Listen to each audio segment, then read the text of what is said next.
Bapak, Ibu, Saudara yang dikasihi Tuhan,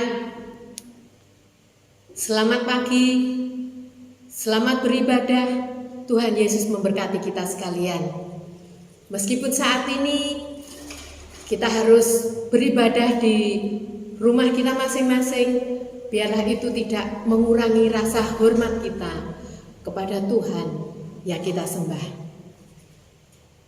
Mari kita bersama-sama berdiam diri sejenak, kita mempersiapkan hati untuk kita menyembah kepada Tuhan.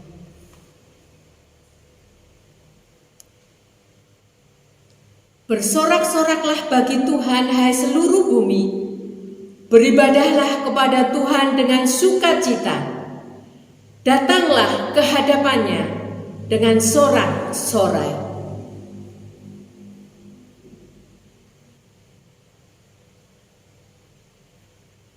Tuhan yang Maha Kuasa, Tuhan pencipta langit dan bumi, Tuhan yang Maha Kudus, yang layak kami sembah dan kami puji di dalam setiap kehidupan kami. Saat ini kami datang kepadamu Tuhan, dengan kerinduan hati kami untuk menyembah kepada Tuhan, untuk meninggikan, memuliakan nama Tuhan. Kami bersyukur Tuhan memberikan kesempatan kepada kami saat ini kami boleh beribadah di hadapan-Mu. Kami menyerahkan Tuhan saat ibadah kami ini, dari awal pertengahan hingga akhir ke dalam tangan kuasa Tuhan. Biarlah Tuhan berkenan atas ibadah kami semuanya. Terima kasih Tuhan, terpujilah nama-Mu. Engkau Allah kami yang hidup, yang layak kami sembah dan kami puji di dalam setiap kehidupan kami. Haleluya. Amin. Bapak, Ibu, Saudara sekalian, mari kita bersama-sama memuji nama Tuhan dengan nyanyian pujian nomor 1, Suci, Suci, Suci.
Tiba saatnya kita akan bersama-sama bersyafaat, sekaligus kita berdoa untuk doa persembahan kita dan juga firman Tuhan yang akan kita terima.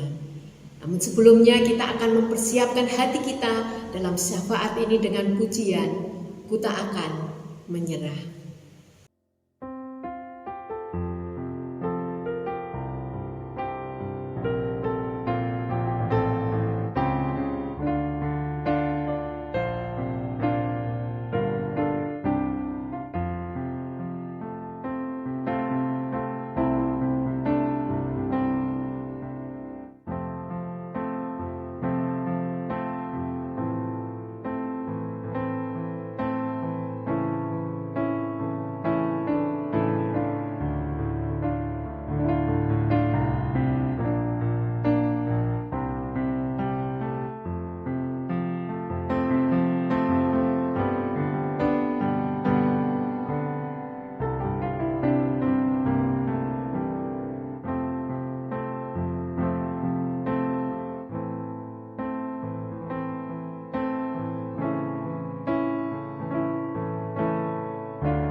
berdiri, kita akan masuk dalam doa syafaat pada pagi hari ini. Terima kasih Tuhan, jikalau hingga saat ini Tuhan masih perkenankan kami untuk kami datang dan menyembah kepadamu. Di tengah-tengah kondisi PPKM darurat ini, kami mempercayakan Tuhan setiap anak-anak-Mu, karena kami percaya kondisi ini mempengaruhi dalam berbagai lini kehidupan umat manusia. Biarlah kiranya kami menyerahkan umat-Mu tempat ini pada khususnya. Kami berdoa Tuhan, Engkau yang boleh terus memberkati dalam setiap kehidupan anak-anak-Mu. Kiranya Engkau yang boleh terus curahkan berkat dalam setiap kehidupan anak-anak-Mu. Dan biarlah anak-anak-Mu juga boleh mampu melihat setiap kesempatan, peluang, dan jalan keluar yang Tuhan berikan, sehingga mereka mampu menghadapi setiap kehidupan ini dengan penuh kasih dan sukacita dari tangan kasih-Mu. Kami percayakan Tuhan, Engkau yang juga boleh berikan roh hikmat, kebijakan, dan kedewasaan iman.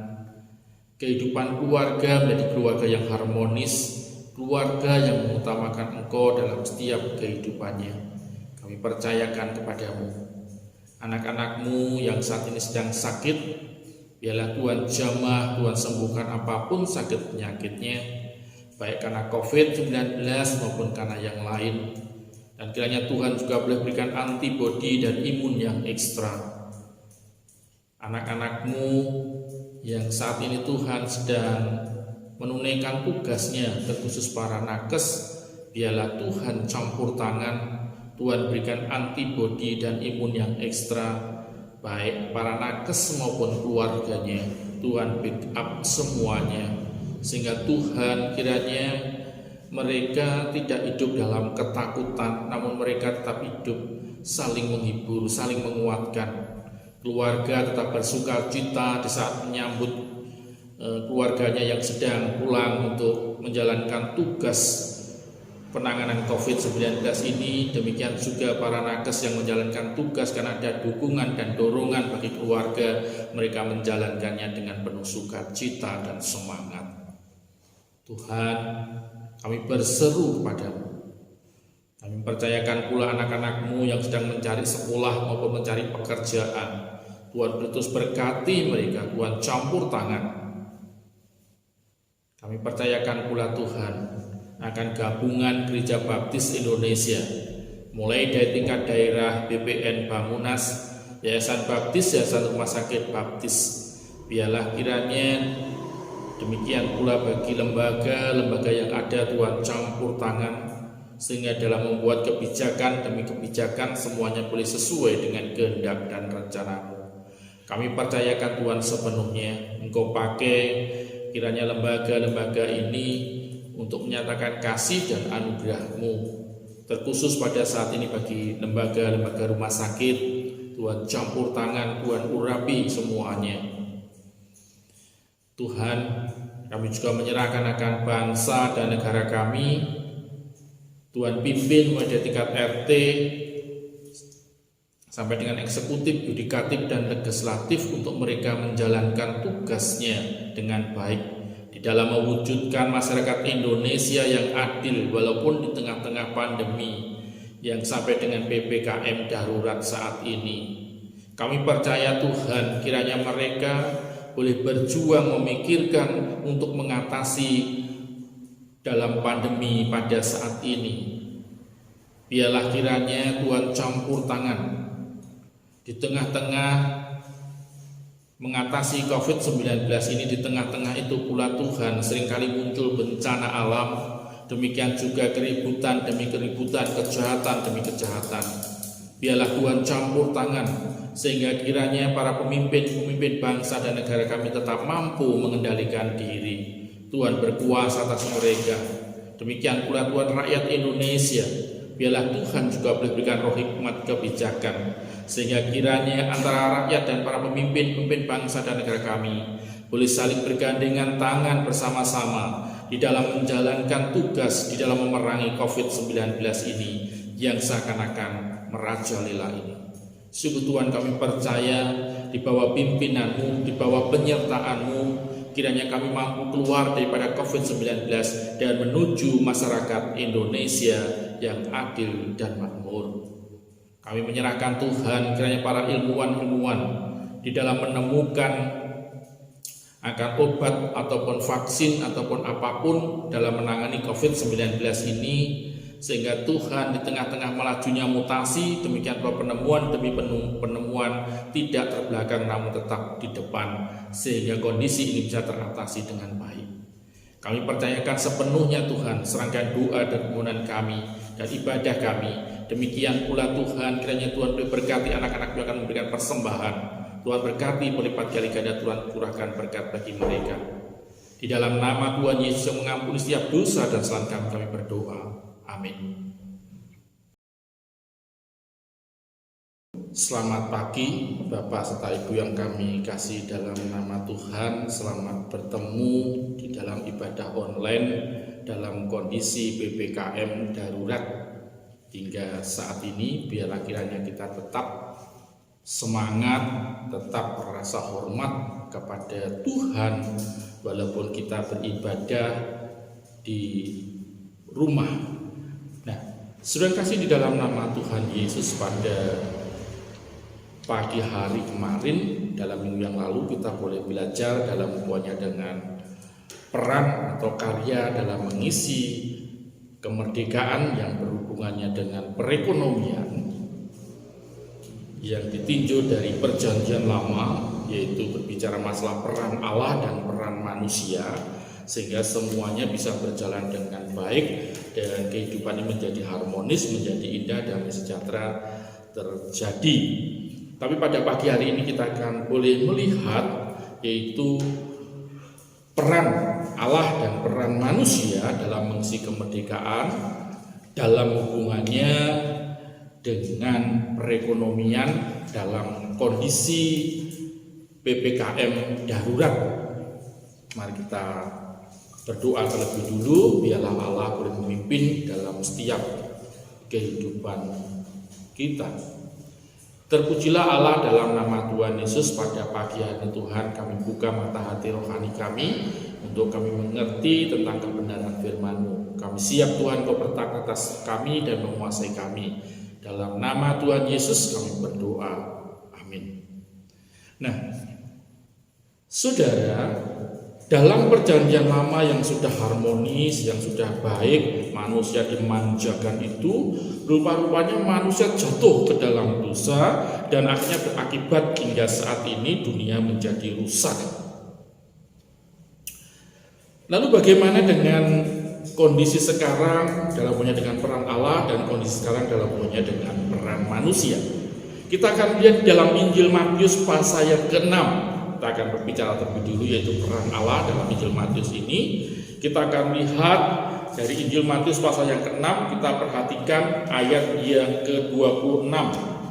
Di situ dikatakan, pandanglah burung-burung di langit yang tidak menabur dan tidak menuai dan tidak mengumpulkan bekal dalam lumbung, namun diberi makan oleh Bapamu yang di surga. Bukankah kamu jauh melebihi burung-burung itu?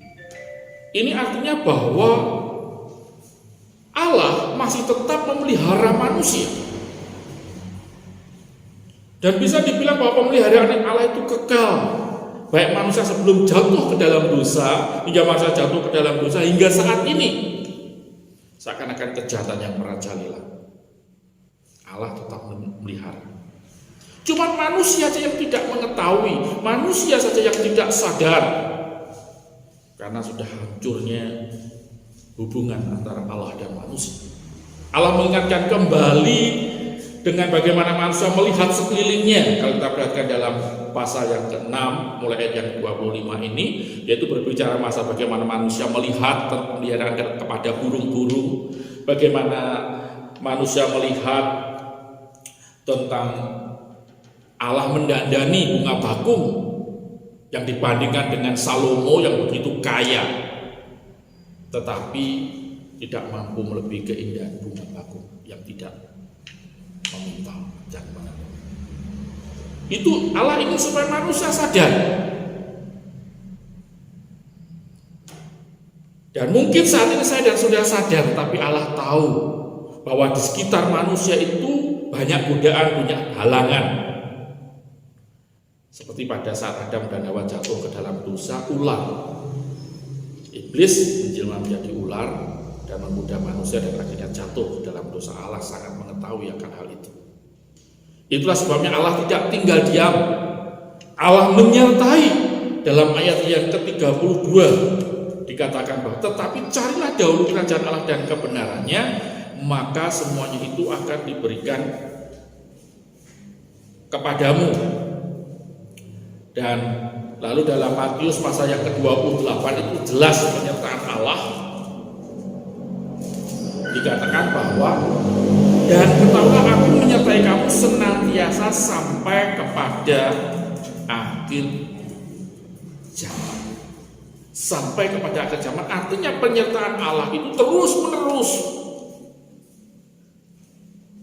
Tidak ada jedanya, tidak ada selangnya, tidak ada batasan waktu semenit, sejam, tetapi terus menerus.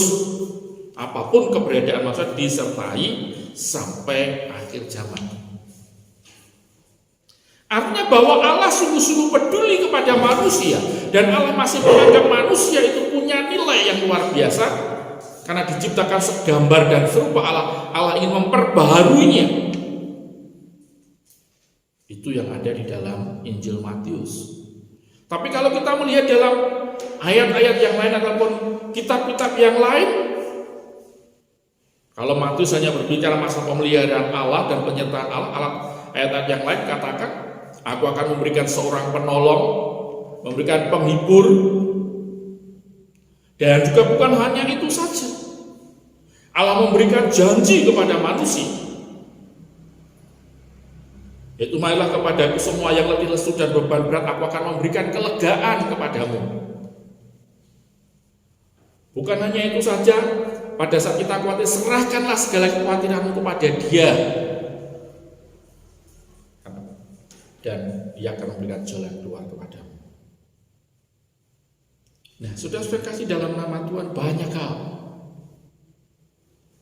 Jadi penyertaan itu harus disertai dengan kehidupan manusia.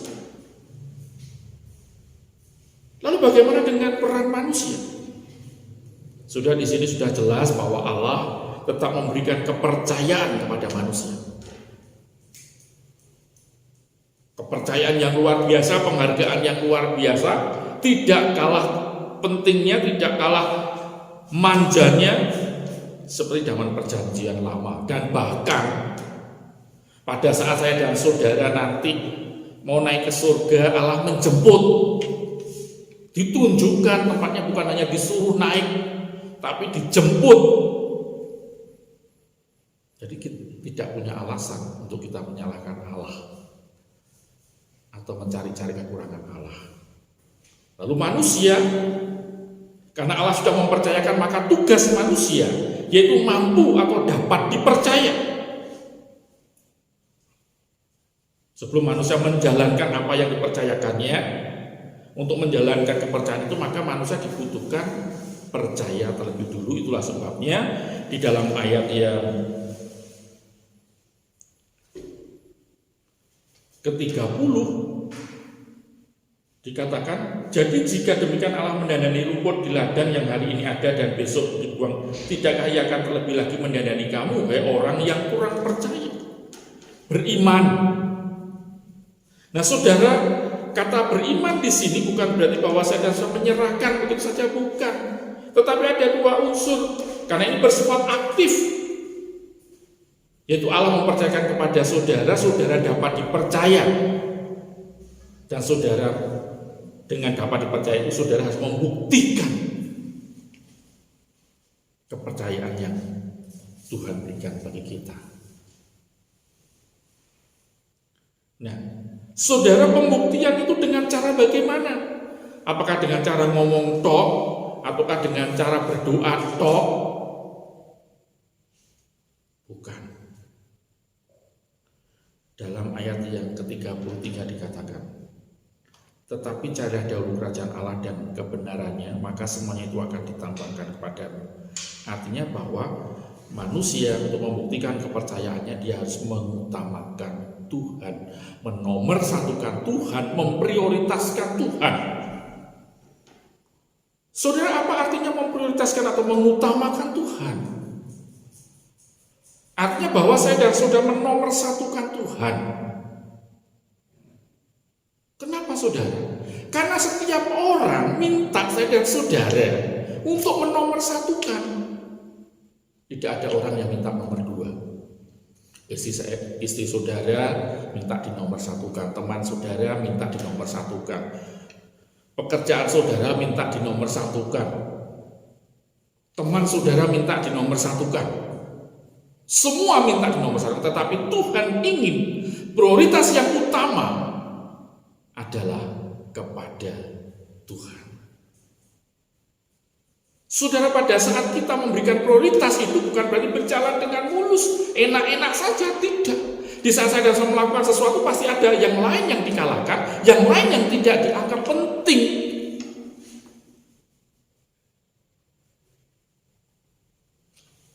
Kalau saudara tidur, tidak bisa saudara tidur dengan ngantuk. Saudara tidur mesti ngantuk hilang. Saudara lapar, saudara makan, sehingga laparnya hilang. Saudara haus, saudara minum. Saudara tidak bisa, saudara tidak minum tetapi saudara tidak haus atau tidak mau minum, tidak bisa.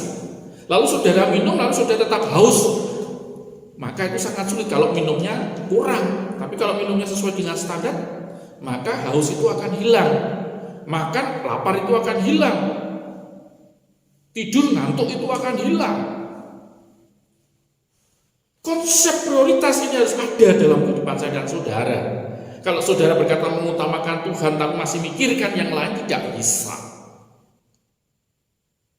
Yang lain berjalan bersama-sama, tidak bisa.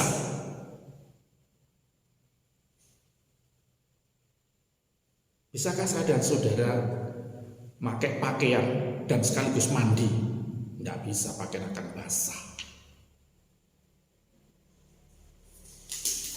Atau saudara melakukan bersamaan mencangkul dan menembak? Tidak bisa. Kalau mau mencangkul ya tidak usah menembak dulu, kalau mau menembak tidak usah mencangkul dulu. Pasti seperti itu. Ini namanya mengutamakan Tuhan. Nah, saudara, mungkin saudara berpikir, ya Pak, saya akan berdoa 24 jam, saya akan ke gereja terus. Bukan begitu. Bukan begitu. Allah menghargai saudara. Supaya saya dan saudara pun menghargai diri sendiri. Dan Allah tetap menghargai tugasnya di dalam memberikan kepercayaan untuk memelihara tanah, untuk menguasainya, untuk mengusahakannya. Itulah sebabnya Paulus berkata dalam 2 Tesalonika 3 ayat 10, dikatakan bahwa kita akan melihat, sebab juga waktu kamu berada di antara kamu, kami memberikan peringatan ini kepada kamu, jika seorang tidak mau bekerja, janganlah ia makan. Maka peran manusia selain beriman kepada Tuhan, mengutamakan Tuhan, juga bekerja. Nah, bekerja yang ada hubungannya dengan Tuhan. Apa Pak? Mencangkul itu atau jadi guru itu masalah berbicara duniawi? Tidak. Tidur itu masalah duniawi? Tidak. Bagaimana kita tidur, bagaimana kita bekerja, itu yang masih ada hubungannya dengan Tuhan. Dalam berbicara mengutamakan Tuhan tadi, yaitu kalau kita tidur, ya kalau mau beribadah minggu ya jangan tidur pagi-pagi.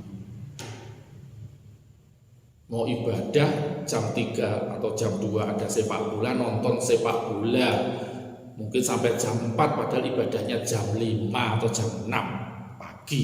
Capek. Lupakan pengen nonton bola, silahkan nonton bola, tapi caranya mengatur waktu itu. Bekerja keras sebelum orang mendapat pekerjaan, berdoa, Tuhan tolong berikan pekerjaan. Usaha saya sukses, tapi setelah usaha sukses pekerjaan katanya sibuk. Bukan itu. Kita bekerja ya bekerja untuk Tuhan. Bagaimana bekerja untuk Tuhan? Kalau berdagang ya jujur. Ya kita bisa menyisihkan waktu, saatnya ibadah ya ibadah, saatnya berdoa ya berdoa. Banyak langganan Pak, akan terus banyak langganan. Sudah mungkin dikatakan, wah tidak baik Pak seperti itu. Sekarang kita lepas daripada Alkitab.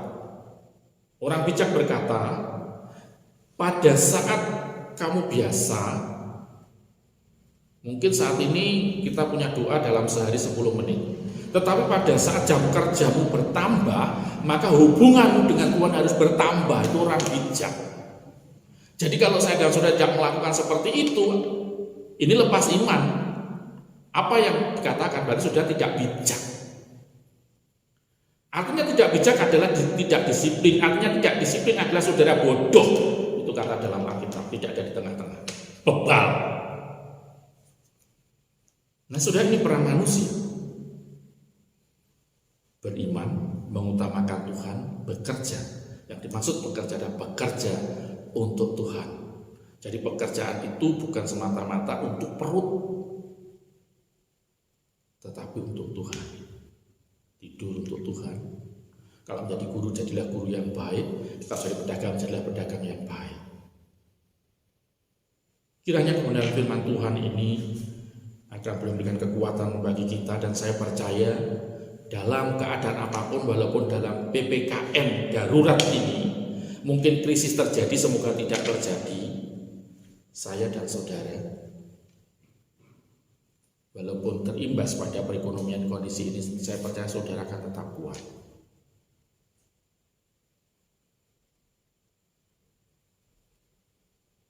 Mari kita akan berdoa. Terima kasih Tuhan, karena kebesaran kasih dan karunia di dalam Kristus Yesus. Biarlah pada saat ini kita boleh pulang dengan membawa berkat-Nya. Diberkatilah dalam setiap usaha, diberkatilah dalam setiap pekerjaan, diberkatilah dalam setiap studi, diberkatilah dalam setiap kehidupan keluarga menjadi keluarga yang harmonis, keluarga yang mengutamakan Engkau. Biarlah karena kasih karunia dalam Kristus Yesus, kita boleh pulang dengan membawa berkat dan penyertaannya terjadi atas kita sekarang dan selama-lamanya. Amin. Tuhan